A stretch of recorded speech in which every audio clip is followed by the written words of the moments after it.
Zdravím a vítam vás na mojom kanáli Chov motýlov.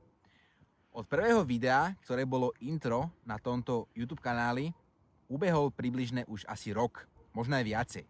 A chcel som spraviť takú rekapituláciu toho, čo všetko sa vlastne stalo od toho prvého videa a ako som postúpil, či už vlastne v osobnom živote, alebo teda v obore chovu motýlov. Najprv by som sa však vrátil úplne späť na začiatok toho všetkého.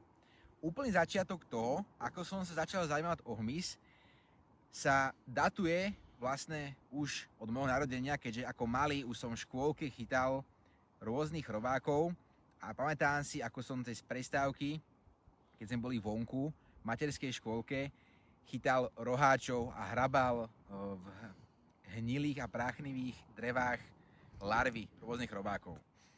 A až som sa postupne teda dostal k chovu motýlov, a najprv som teda nejakým spôsobom nerobil žiadne videá, nič podobné, ale teda choval som si len doma vlastne sám pre seba a do zbierky motýlov. Až postupne sa mi vlastne nahromadili stovky až tisíce videí a fotiek rôznych druhov, ktoré na Slovensku alebo v Európe nemalo veľa ľudí, alebo malo ich len pár chovateľov, ktorí boli väčšinou už starší ľudia a nejakým spôsobom teda tieto fotky nezdielali a vlastne teda mali to tiež len pre seba. A chcel som nejakým spôsobom ukázať či už iným chovateľom, aké krásne druhy motýlov sú a dajú sa chovať, ako aj širokej verejnosti toho, že aké krásne tvory na našej planéte sú a že tá príroda je naozaj neskutočná. A tak som teda začal tvoriť rôzne videá, až som sa dostal k tomu, že tie videá slúžili ako návody pre začínajúcich chovateľov, teda na rôzne druhy, alebo začal som tvoriť aj články na svoju web stránku, ktoré zdokumentovali celý cyklus vlastne rôznych druhov z celého sveta.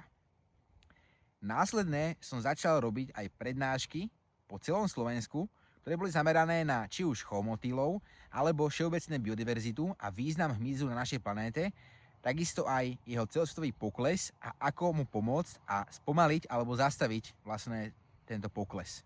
Takže vlastne od toho, že som si iba sám doma choval húsenice, som sa dostal do toho, že som začal tvoriť videá na sociálnych sieťach a robiť prednášky.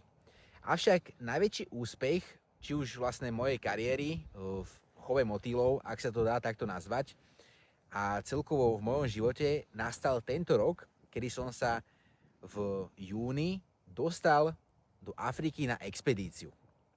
A tá Afrika bola niečo, o čom som sníval vlastne už od malička. Nebol to konkrétne teda tento kontinent, o ktorom som sníval, ale celkovo tá predstava toho, že by som teda išiel chytať hmyz do nejakej exotickej krajiny.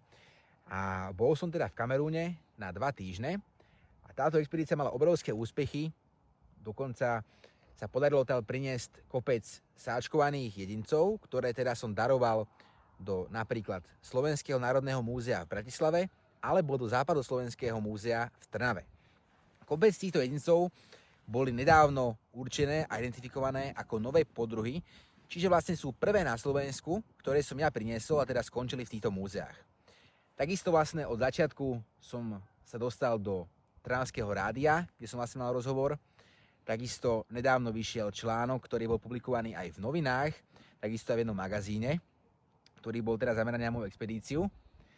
A vlastne moja taká amatérska záľuba prerástla do toho, teda, že teraz vlastne už mám kopec úspechov za sebou a chcel som nejakým spôsobom sa vlastne pozrieť spätne na túto cestu a zrekapitulovať a zreflektovať vlastne, ako aj tento kanál narástol od toho prvého videa, ktoré som tu uverejnil.